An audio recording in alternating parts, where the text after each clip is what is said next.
He looked at you with eyes that were absolutely piercing, not hostile, just real sincerity that said this man is unusual.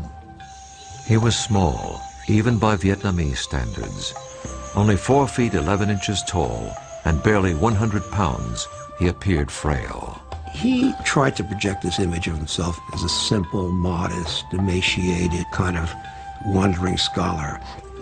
In fact, he was a tough guy.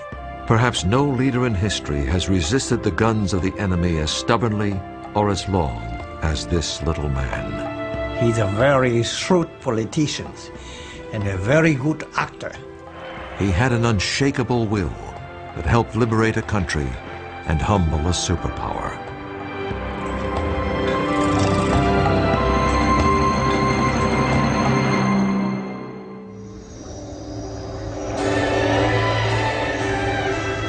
In the late 19th century, Indochina was France's most valuable colony. The French made huge amounts of money with rubber and rice exports, especially from the territory now known as Vietnam. Unfortunately, the native people received little or no benefit of this wealth. They had few rights within their own country and little hope for a better life. Life was only slightly better for the family of Ho Chi Minh.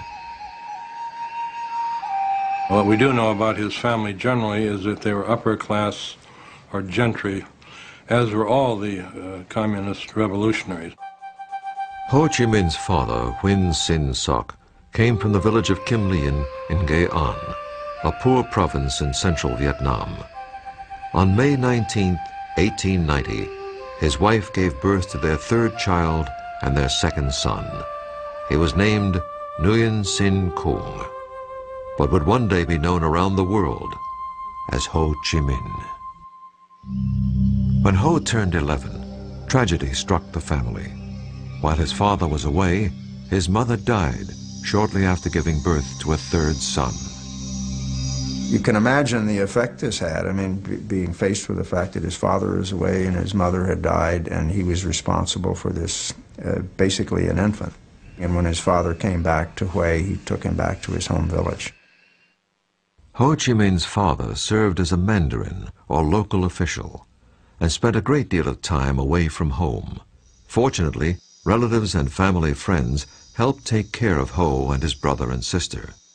Initially, Ho's early education was in the traditional study of Chinese characters and Confucian philosophy.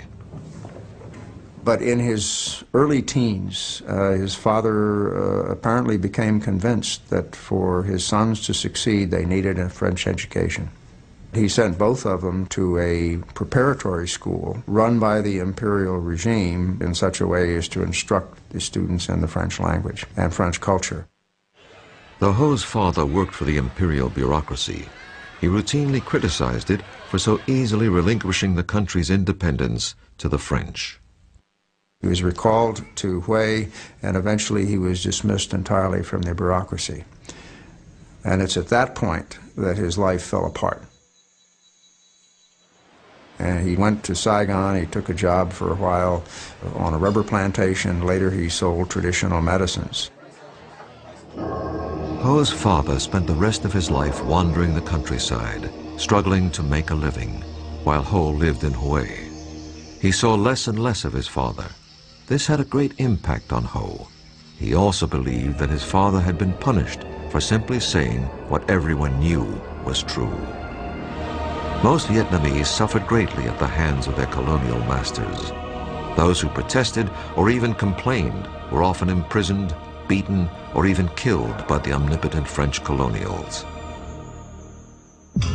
In 1908, at the age of 17, Ho was studying at the prestigious National Academy in Hue. One day, a group of farmers marched past the school, protesting the high level of Mandarin corruption and excessive taxation. Ho translated their demands into French so the local colonial officials could read them.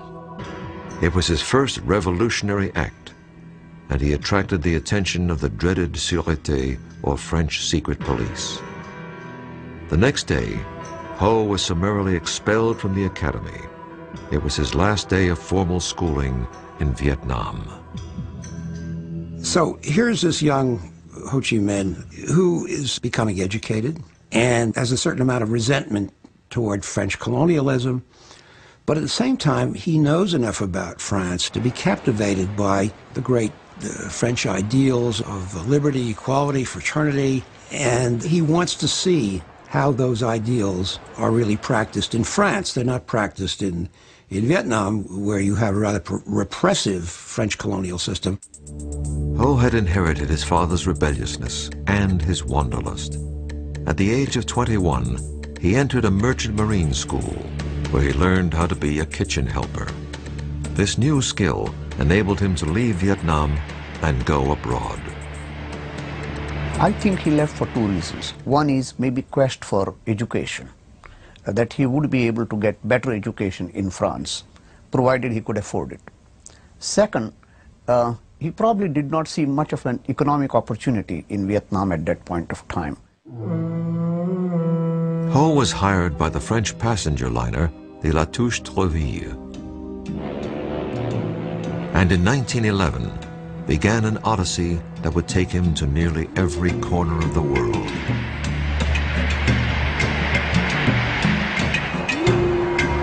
Over the next few years, he saw the terrible impact of colonialism on many other countries.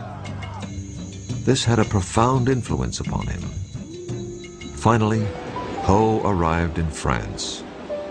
Despite his anti-colonial sentiments, Ho applied for entrance to the French colonial school that trained officials to serve in France's colonies around the world.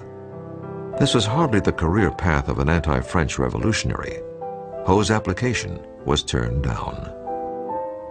There's no indication as to how he reacted to the rejection, except that we may assume that it probably strengthened his assumption that he couldn't expect to work from within the system, that he was going to have to work outside the system. In other words, it could very well have been one of a whole series of steps that eventually led him into becoming a revolutionary. Ho wandered around France for a year or so. He supported himself with a variety of odd jobs, including gardening and dishwashing. He went back out to sea between 1911 and 1917, traveling to Africa, South America, and even the United States. On one trip, he reportedly jumped ship in Boston and made his way down to New York City. I mean, here he is seeing, as it would be to any kid from this faraway place, the skyscrapers, the highways, taking the subway up to the Bronx, taking the ferry to Hoboken. He was absolutely dazzled by the Statue of Liberty and everything it represented. While working as a dishwasher in New York's Chinatown, Ho was amazed to learn that immigrants in the U.S. were entitled to legal rights that the Vietnamese weren't allowed to have under the French in their own country. He said, I was with the lowest labor types in New York. There were blacks, there were Chinese, and they weren't quite as well treated as the Anglo-Saxons. But he said, you know, they could all vote. And this impressed him tremendously. Shortly before the start of World War I, Ho left America and sailed to England. He found work in the kitchen of the famous Carlton Hotel under the legendary French chef Escoffier. Escoffier is very impressed by Ho because Ho speaks French, because he's very courteous, and eventually is promoted to being the assistant pastry chef. While in London, Ho had met many other passionate anti-colonialists from places like India, Africa, and Ireland. These contacts rekindled Ho's own nationalist notions. He rededicated himself to liberating his homeland. In 1917, he decided to forego a promising career as a pastry chef and move to Paris. He would learn how to become a revolutionary.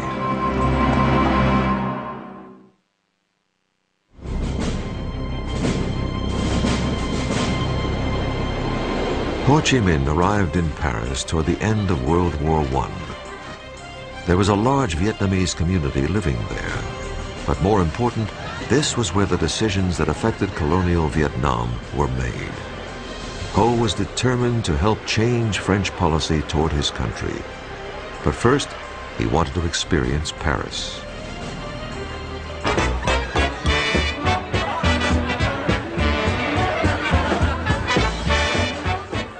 He wandered around the town and would go to art galleries, take in lectures, improving his French.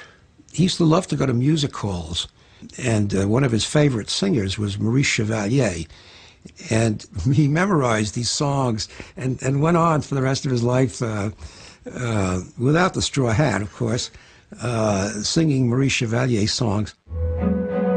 In Paris, Ho supported himself through a variety of odd jobs. He worked as a cook and he retouched photos. He even reported on boxing matches and reviewed films for a French newspaper.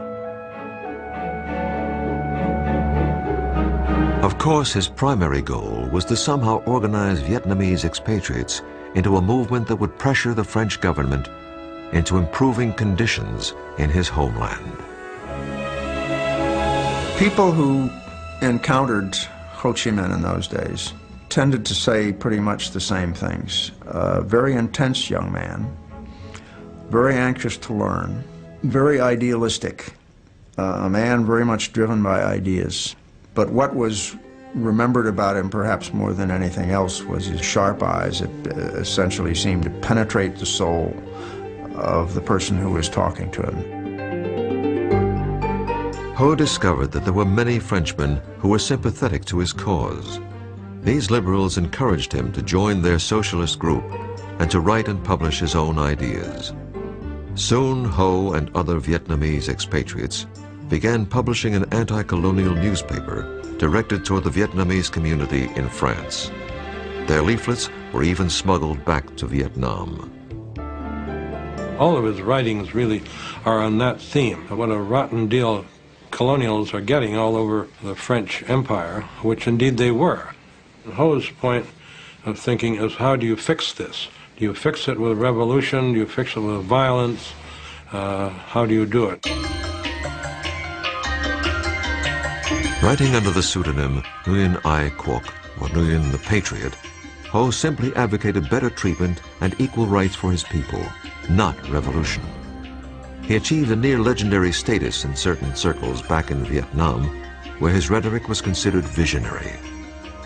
Ho also attracted the attention of the imperial regime back home.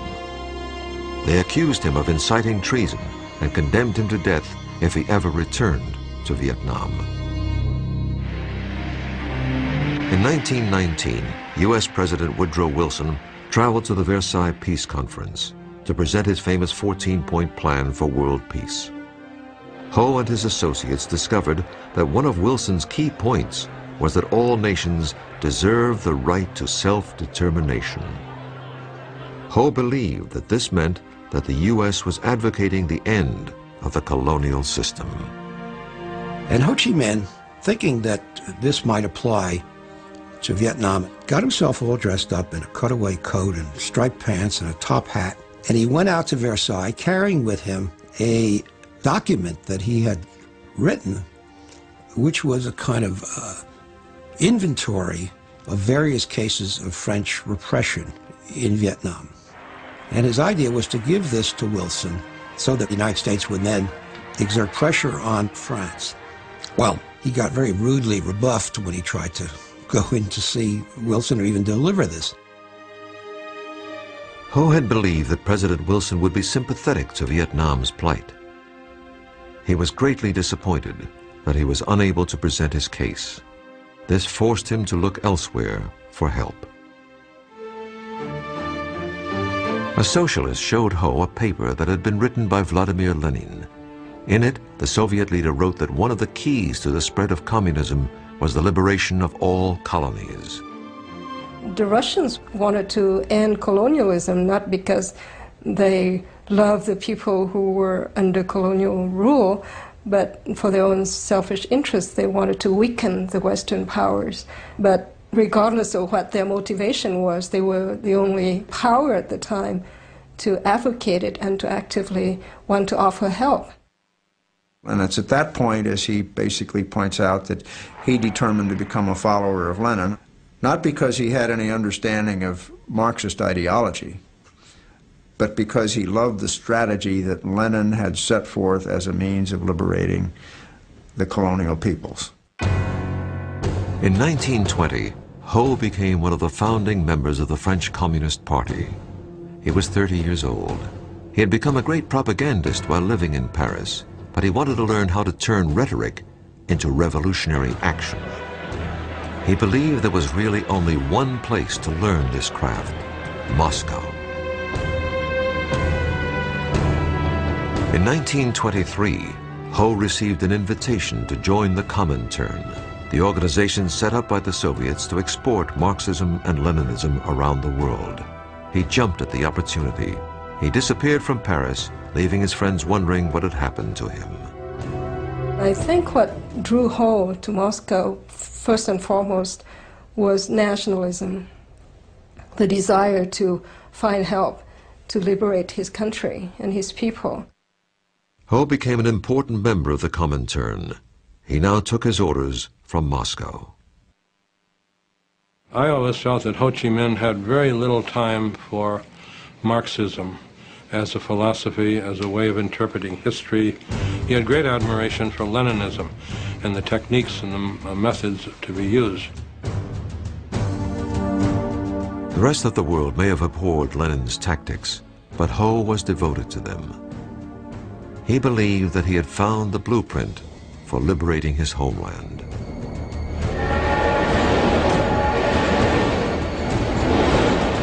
Ho received his first international assignment when he was sent to Canton in South China to help organize communist cadres.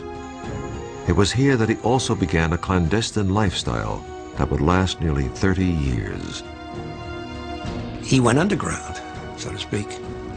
And you have him wandering around the world under a wide variety of aliases. Some of them Vietnamese, some of them Chinese, depending on where he was and what purpose he needed. If, for example, he contributed to a French newspaper, he'd call himself Victor Le Bon. If he contributed to a Russian newspaper, he'd call himself Nafransky, and so forth. In 1927, Ho was nearly arrested when the Chinese nationalist leader Chiang Kai-shek turned against the communists. Ho narrowly escaped capture and a likely death sentence, and eventually made his way to Siam, or present-day Thailand.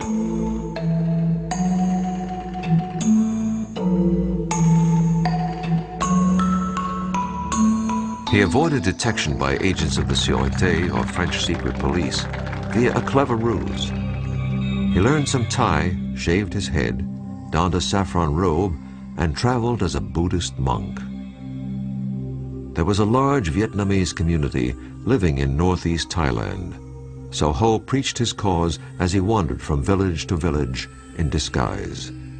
I don't know of any other leader of his stature having done this kind of masquerading under different guises, or having had to change his name so many times, which makes me wonder whether this was just a necessity, or was it the sense of the drama in the man that prompted him to do this. For most of the 1930s, Ho's whereabouts were not known. He had even been reported dead. Ho just disappeared. He was either in the cave of Yan'an with Mao, he was in a Stalin jail. There's no world figure that you can say that we don't know where he was for almost a decade. And again, this was not accidental.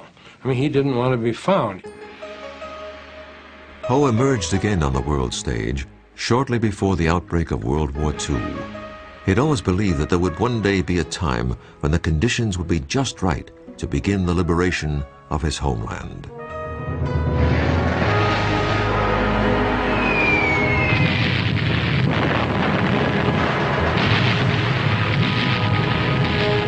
When France fell to Germany in the early months of World War II, and the pro-German Vichy government took over the colonial rule of Vietnam, Ho believed that the moment had arrived. In early 1941, he slipped across the Chinese border and into the jungles of North Vietnam. Incredibly, this was the first time Ho had set foot in his homeland in over 30 years.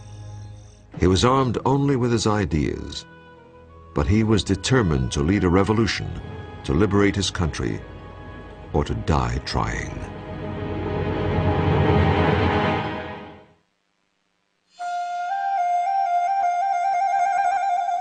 When Ho Chi Minh walked across the border into North Vietnam in 1941, it marked the first time he had set foot in his country since 1911. He had no weapons, almost no money, and very little support. But he was determined to organize a guerrilla movement that would drive the foreigners from his country. He calls the movement the Viet Minh, which is an acronym for Independence League. And he takes for the first time this name Ho Chi Minh, which means roughly bringer of light. So Ho Chi Minh begins to exist under that name, the famous name, now, 1941. Well, there seems to be something of a myth that Ho Chi Minh, when he came back to Vietnam after 30 years of absence, was looked upon by, quote, everybody as the leader of Vietnam. I doubt that that's the case, because there was not the kind of media ability to influence the thought of people in the countryside. At that time, 90, maybe 95% of the people in Vietnam lived in small villages and cultivated rice. There were educated Vietnamese in big cities like Hanoi and Saigon who greatly admired Ho's writings under his pen name Nguyen the Patriot. But they were in the minority. The vast majority of the people in the country were not familiar with Ho or his work. In fact, most of them could not read. So his main aim was how to communicate and become close to the peasants. So he managed to adopt this very popular style, talking very simply to the peasants and being like an uncle, you know, a member of the family. Ho brought the role that his father had played as the avuncular village mandarin or local public official to a national level. Though some critics believe that this persona was nothing short of a calculated act, it was effective and the movement gained momentum. I think Ho Chi Minh's goal determined his behavior. In order to reach the masses, he had to be looking and acting and living like a peasant, to be in communion with the needs of the peasants. Ho and his followers also promoted the notion that he was a lifelong celibate who didn't have time for romance or a family because he was so devoted to his cause. This was a myth. It's fairly clear now that he had several relationships. Whether they were formal marriages or not is difficult to substantiate because there are no certificates that we can point to. It's quite well established that he had either a Chinese wife or a Chinese concubine when he was in Hong Kong. No one knows at this point what happened to that woman. If Ho was married when he returned to Vietnam, it was to his cause. He was much more interested in finding the right people to form the nucleus of his movement. One of Ho's best decisions was to enlist the help of a talented young man named Vo Nguyen Giap. Giap had a brilliant military mind and was a born leader. But when Giap and his men first encountered Ho, they didn't know who he was or why they should follow him. Ho told them that he had been trained in Moscow and that he was going to liberate the country by using the proven methods of his hero, Lenin. Giap and his men, and hundreds of others, soon joined Ho. I never thought of him as a revolutionary as much as an organization man. What he was a genius at was his ability to organize movements, the front organization particularly. A popular front is simply a group of groups united in a single purpose. Ho brought many of the other Vietnamese nationalist organizations together under his banner. But in order to do this, he had to focus on the issues that would appeal to the broadest possible group. One was the issue of national independence, and the other was what might loosely be called social justice, which would mean land reform, better working conditions, democratic rights, and things of that type. You note here not a single word about communism, about collectives, about nationalization of industry, but very simple humanistic ideas that the vast majority of the Vietnamese people could accept.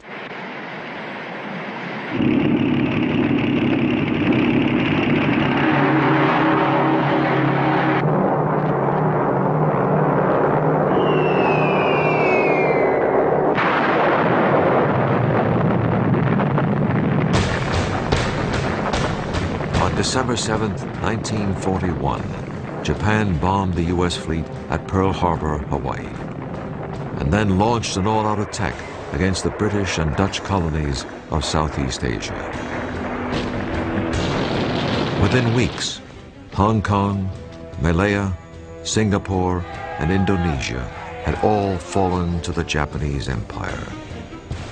The Japanese called off their attack on French Indochina when the local pro-Nazi Vichy colonial administration agreed to collaborate with Japan, Germany's Axis partner.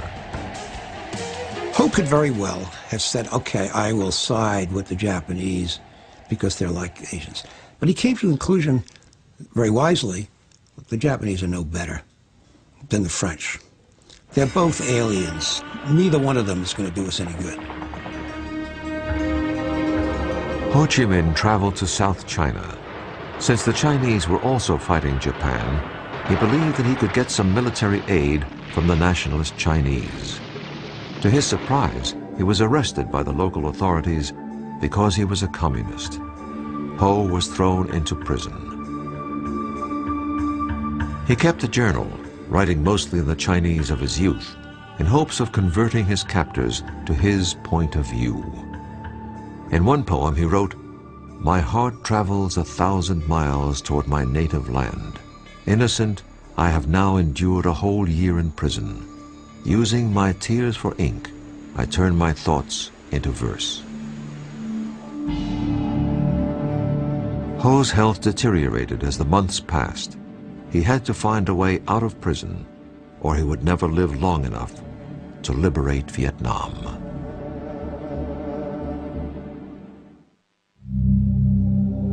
Ho Chi Minh spent 14 months enduring the worst imaginable treatment in prison.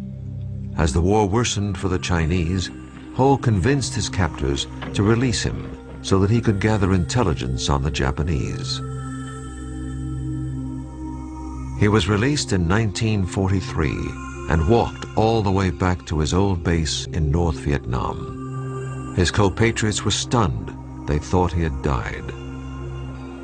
Once again, he became the leader. He was 53 years old.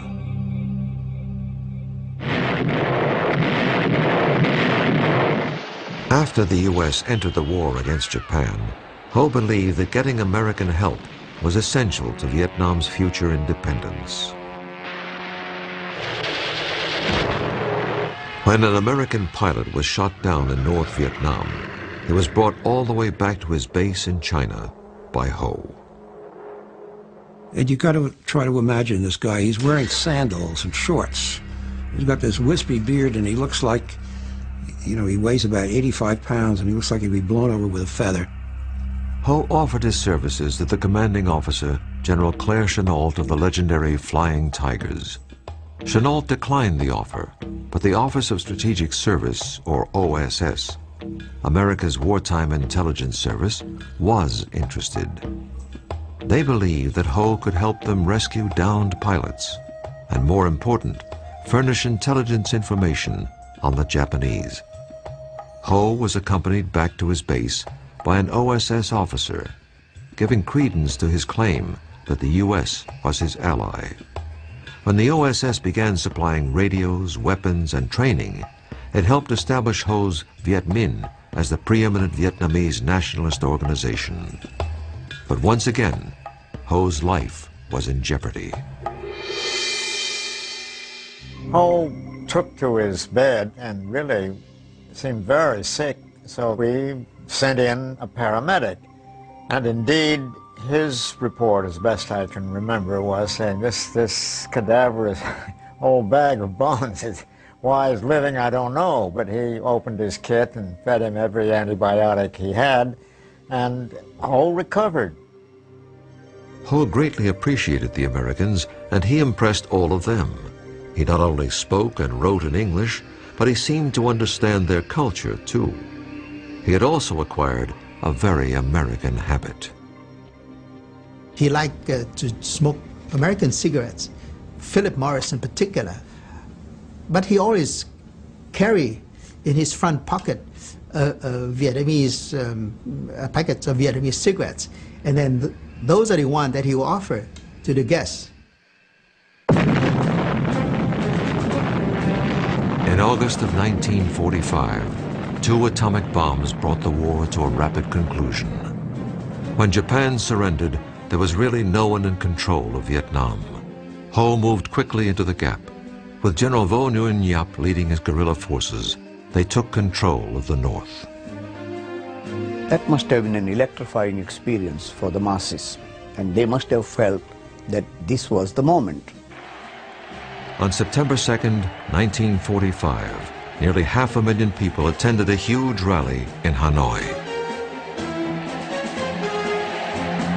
Ho gave an independence speech that began with the words, "We hold these truths to be self-evident, that all men are created equal, that they are endowed by their Creator with certain inalienable rights, and that among these are life, liberty, and the pursuit of happiness." He quoted directly from Declaration of Independence, and maybe what he was doing was flattering the United States so that they could be on his side. He was disarming his opponents by saying that he was not going for Marxist revolution, he was only going for plain, simple independence for his country. He'd admit to being a communist. He said, you know, my purpose is to free up Indochina. I'm not doing anything different than you did in 1776. You managed to deal with it pretty well, and that's all I'm trying to do now. Do you have any problem with that? Ho had no illusions about the tenuous nature of Vietnamese independence. In perfect English, he wrote a letter to his OSS contacts stating, "The war is won, but we small and subject countries have no share, or very, very small share, in the victory of freedom and democracy. Probably, if we want to get a sufficient share, we have still to fight." Ho went to Paris in 1946 in hopes of working out a compromise where Vietnam could become autonomous within the French Commonwealth. I think Ho Chi Minh was trying to postpone the inevitability of armed conflict with France, because I think he was under no illusion that the French would give up without a fight. Ho's mission to Paris failed. Back in Vietnam, conditions were even worse than they had been before World War II. The French army returned and brutalized the country. As many as 2 million Vietnamese starved to death during a famine, while rice was exported to France. Ho appealed to the U.S. for mediation, but never even received a reply. The emerging Cold War between the Soviet Union and America made France's participation in the defense of Western Europe critical to the U.S. The French agreed to cooperate with the Americans, but the U.S. had to keep out of France's colonial affairs. Ho Chi Minh was meeting with a rather sympathetic French official. He said to him something that is very, very important, that the French didn't understand at the time, and which also becomes important later for the United States. He says, if we go to war, we're going to lose 10 men for every one that you lose. But in the end, we'll win and you'll lose. By the end of 1946, Ho, General Giap, and the Viet Minh were back in the jungle fighting a guerrilla war against the French.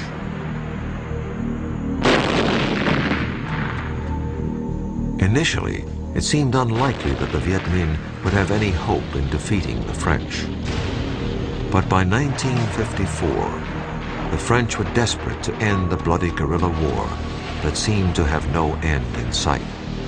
The French decided to spring a trap for the Viet Minh at a place called Dien Bien Phu. They believed that the ensuing battle would end the Indochina War. It did end the war, but in a way they could never have imagined.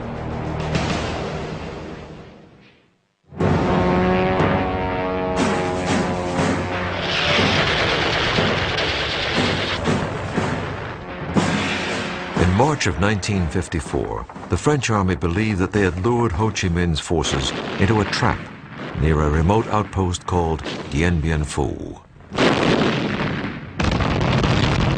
Unfortunately for the French, they only trapped themselves. The battle cost the French over 15,000 casualties. It also cost them Indochina. The Viet Minh victory over the French marked the first time that a European power had been defeated in battle by its colony since the American Revolution.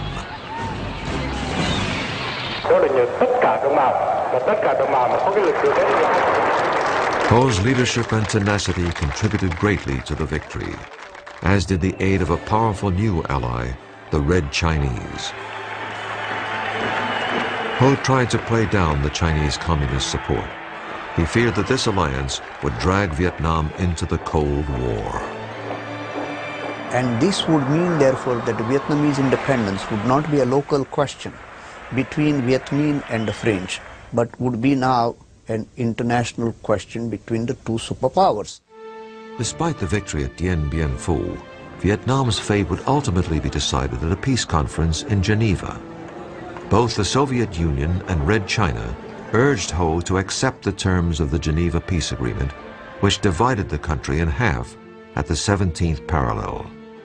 It took all of Ho's political skill to get his colleagues to accept the compromise. After 1954, Ho and the Communists concentrated on building a socialist state in the North. They implemented a land reform program modeled after the one created by Mao in China. And it was a very brutal program. Lots of landowners were executed. It was very corrupt in many cases. The story is that Ho Chi Minh actually realized this thing had gotten out of hand and apologized for it, but of course it was too late. These people had been killed. The North did not have the only repressive government in Indochina. The U.S. helped install an anti-communist dictator in the South named Ngo Dinh Diem. Diem was not popular with his countrymen. In the Geneva Peace Treaty, Ho had been promised an end to foreign intervention and nationwide elections, which he most certainly would have won. Diem and his U.S. backers did not allow the elections to take place. By 1960, an anti-Diem resistance movement engulfed the South in a guerrilla war.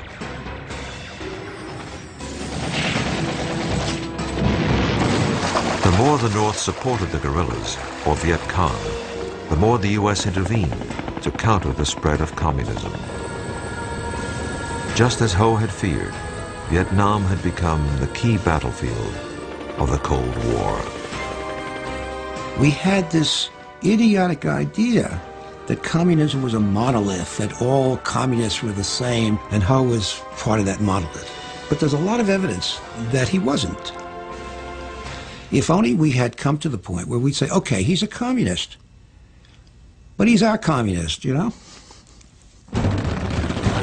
By 1966, the Vietnam War was in full swing. By now, Ho was 76 years old and probably not involved in the day-to-day conduct of the war. But he was still the prime source of inspiration to the Vietnamese people to fight on, no matter the cost. Ho Chi Minh died on September 2nd, 1969, at the age of 79. Though it would be almost 6 more years before the final Vietnamese victory, most of Ho's countrymen believed that he was the one most responsible for the liberation and unification of Vietnam. Today, Ho Chi Minh's legacy is as controversial and complex as the man himself. There is On the one hand, the image of Ho Chi Minh as the patriot, the leader of his country's struggle for national liberation, the man of simple tastes, a man who is almost more Confucian than he is a Marxist or a Leninist.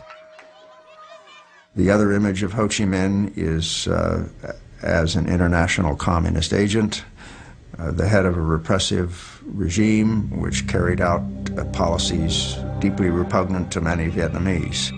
I think you got to deal with the dual character of this man. At the same time that you have this image of the kindly, wispy, emaciated, frail Ho Chi Minh, you got to remember underneath that is a really tough figure, absolutely dedicated, absolutely relentless. The ends were always more important than the means to Ho Chi Minh. But some critics believe that the communist economic and political system that he left behind was too high a price for independence and unification. Ho Chi Minh said in 1945, they would like to have Vietnam independence, freedom, and happiness. And from the three slogans, what is left right now? Independence, yes, but what does it mean without having freedom and happiness? There's no doubt that the communists under Ho often brutally eliminated their political opponents. But Ho's role in this is not clear. Ho was the leader at the time, and errors did take place, so he should take some of the blame. I think he was a very driven man, a man driven by the cause that he believed in. As a young man, Ho dreamed of changing the lives of the Vietnamese people, but he probably never dreamed how much he would also change the United States. Ho Chi Minh hands the United States the first defeat in its history, in the longest war of its history. And in that respect, he should teach us a lesson, which is you don't get involved in wars in these places when you're up against enemies that are intensely, passionately nationalistic and are prepared to make these limitless sacrifices to win. Recent estimates of Vietnamese casualties since 1946 are placed at over 3,500,000 dead. This staggering number is a reflection of the steely determination of Ho Chi Minh and the Vietnamese people. Ho Chi Minh's enduring legacy, in terms of his image and the way he is seen around the world, I think probably he's remembered perhaps more than anything else as the leader of probably the most successful movement for national liberation that we've seen in our century. Ho Chi Minh accomplished an incredible feat in helping to free his country and unite it despite the opposition of France and the United States. This achievement required the efforts of a man who was part Lenin, part Gandhi, part Confucius, and all Vietnamese.